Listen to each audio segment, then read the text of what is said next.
Dumating na ang ating in-order. Natin. Halal products. Halal frozen product siya. Pambaon ba ng mga bata? Made ano to made in Jordan, yung mga products nila. Pero, UAE halal certified. Pinakita nila sa akin yung halal certificate nila. Oh, mashallah. Meron silang samosa wrapper. Ayan. Ano to? Oh, ano to? Ano to eh? Pita bread.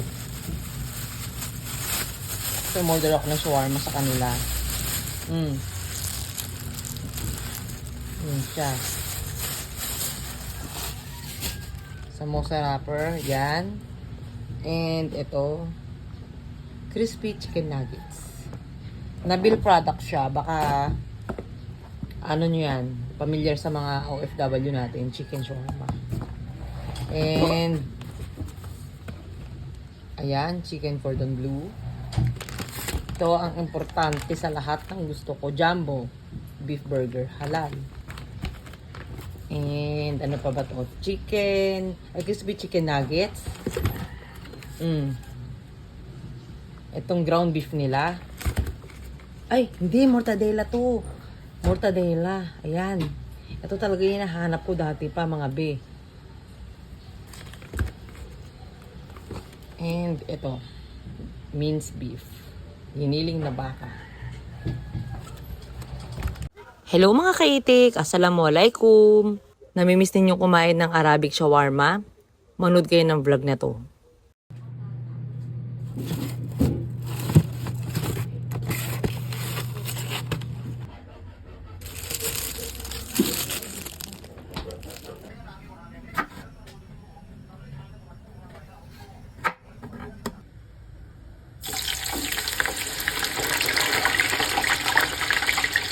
Sa totoo lang mga bebe, nano kami sa Middle East, yung mga shawarma doon nilalagyan nila ng French fries. Kaya eto, nagprito na ako ng patata. Siniwa ko lang siya, hindi ko nilalagyan na kahit ano. Tapos, eto na, lulutuin na natin ang chicken shawarma. Marinated na yan. Frozen nga pala nabili ko sa Meet the Halal sa may Paranaque. Makikita nyo sa comment section, itatag ko sila sa link.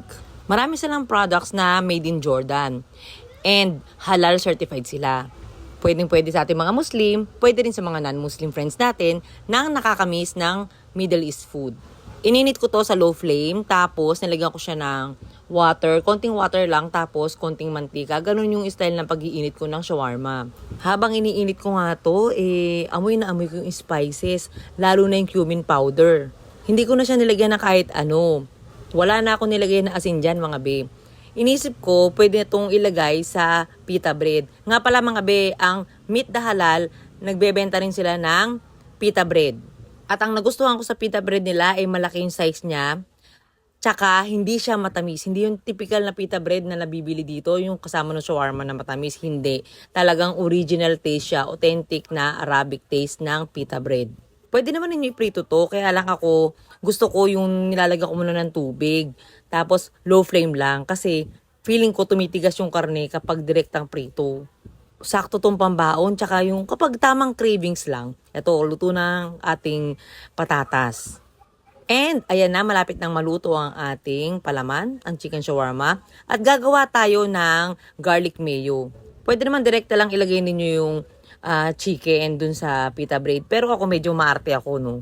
Gusto ko perfect talaga. Kulang pa nga yan ng yung pickle nila, yung vegetable pickle. Sariling recipe ko lang to mga beha. Mayonnaise lang yan. Tapos, crushed garlic. Nilagyan ko siya ng chili powder. Pandagdag lasa lang yan. Kung pwede ninyong alisin, alisin ninyo. Pero perfect na perfect dito ang garlic sauce. Kung meron kayo noon at meron ding mabibili sa Meet the Halal, umorder na rin kayo. Ang ginawa ko dito, hiniwa ko sa gitna. Ganito pala ang way ko ng pagpapalaman ng shawarma. Ilalagay ko na yung ginawa kong mayonnaise. Tapos, lalagay ko na, susunod ko na dyan yung chicken. 4 na shawarma yung gagawin ko kasi alam nyo naman, 4 lang kami dito. And bago ko nga pala ginawa yan, ininit ko rin yung pita bread para lumambot siya ng konti at mainit-init kapag kinain. Tapos ilalagay ko na tong french fries.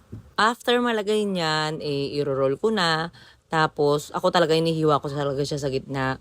Ang sa akin lang, kapag hindi naubos yung iba, di ba? At least matatabi mo yung kalahati. Pero kung ganito naman kasarap yung shawarma, hindi mo na itatabi yan, mauubos mo yan.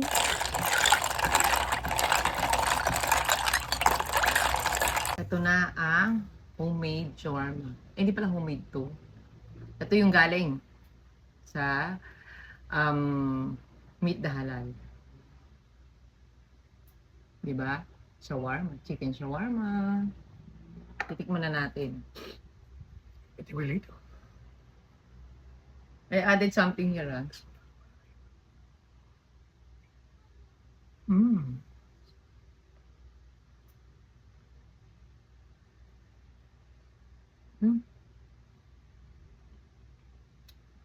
Arabic shawarma, right? Very good, mashallah. Mga be, hindi to yung, this is not the same shawarma we can buy outside. The Filipino one, the sweet. The best. Pati yung pita bread niya, hindi siya matamis. This is not matamis, no?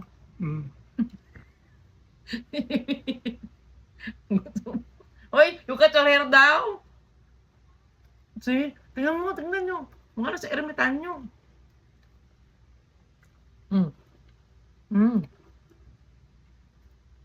Hindi ko I added because kahit wala yung mayonnaise na ginawa ko because I made mayonnaise garlic mayo ini. I added.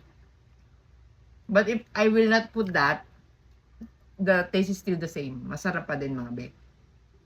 Halal na halal. Pwedeng pambaon yan. Meron ding available na pita bread sa kanila. And You can talk. And ano, meron siyang beef shawarma na available. Ano pa ba?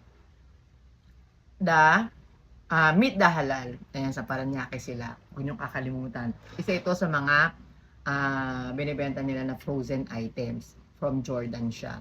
And halal certified siya. Huwag kayong mag-alala. Pwede na kayong mag-stock.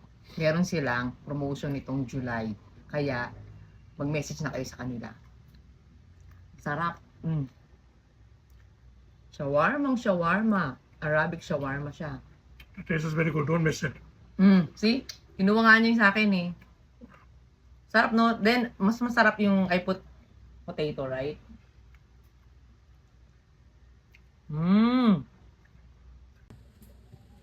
How's it? Naging halimaw na siya, oh. Namiss. Masarap. Did you bite it? Yeah. Too late again. I bite it already. Hindi ka nakapaghintay, ah. And then drinks. Okay.